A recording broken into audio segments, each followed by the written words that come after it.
നമസ്കാരം. Raf talk ഫുട്ബോളിലേക്ക് അവർക്കും സ്വാഗതം. വേൾഡ് കപ്പിൽ ജപ്പാനെ നേരിടുന്നതിന് മുമ്പ് ആ ടീമിനെ കുറിച്ച് ചോദിച്ചപ്പോൾ ബ്രസീലിൻ്റെ കോച്ച് കാർലോ അഞ്ചലോട്ടി പറഞ്ഞൊരു വാക്കുണ്ട്. അതിലൊരു കളിക്കാരനെ എനിക്ക് വളരെ ഇഷ്ടമാണ്.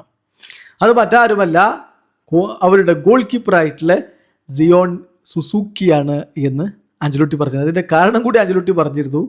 പാർമയുടെ ഗോൾ കീപ്പറാണ്. അതുകൊണ്ട് ഞങ്ങളുടെ നാട്ടിലൊക്കെ അദ്ദേഹത്തിന് വലിയ സ്വീകാര്യതയുണ്ട്. എൻ്റെ ക്ലബ്ബാണ് പാർമ, അതുകൊണ്ട് ഞാൻ അദ്ദേഹത്തെ ഫോളോ ചെയ്യുന്നുണ്ട്, എനിക്ക് വലിയ ഇഷ്ടമാണെന്നാണ് പറഞ്ഞത്.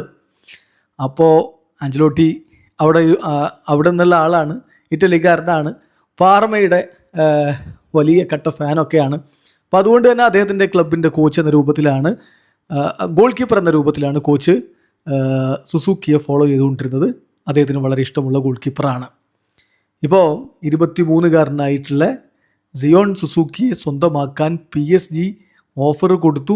അതേതാണ്ട് ഫൈനൽ രൂപത്തിലേക്ക് മാറിയിരിക്കുന്നു ഡീല് എന്ന് റിപ്പോർട്ട് ചെയ്യുന്ന മറ്റാരുമല്ല, ഫബ്രീസിയോ റൊമാനയാണ്. ഇറ്റലിക്കാരനായിട്ടുള്ള ഫബ്രീസിയോ റൊമാനോ റിപ്പോർട്ട് ചെയ്യുന്ന ഇറ്റാലിയൻ ക്ലബ്ബ് പാർമയും PSG-യും തമ്മിൽ ഇപ്പോൾ ഒരു ഡീലിലേക്ക് എത്തിയിട്ടുണ്ട്. അഗ്രിമെൻ്റ് ഇൻ പ്രിൻസിപ്പിൾ എത്തിക്കഴിഞ്ഞു. Here we go. Okay, Fabricio വിളിച്ചു കഴിഞ്ഞു. സംഗതി മറ്റൊന്നുമല്ല, ജാപ്പാനീസ് ഗോൾ കീപ്പർ ഇതാ ഇങ്ങോട്ടേക്ക് PSG-യിലേക്ക് ജോയിൻ ചെയ്യാൻ പോകുന്നു. അദ്ദേഹത്തിൻ്റെ മൂല്യം 35 മില്യൺ യൂറോയുടെ ഒരു പാക്കേജിലാണ് അദ്ദേഹത്തെ എത്തിക്കാൻ പോകുന്നത്. PSG അദ്ദേഹത്തെ ലോണിൽ വിടാനാണ് ഇപ്പോൾ ഉദ്ദേശിക്കുന്നത്.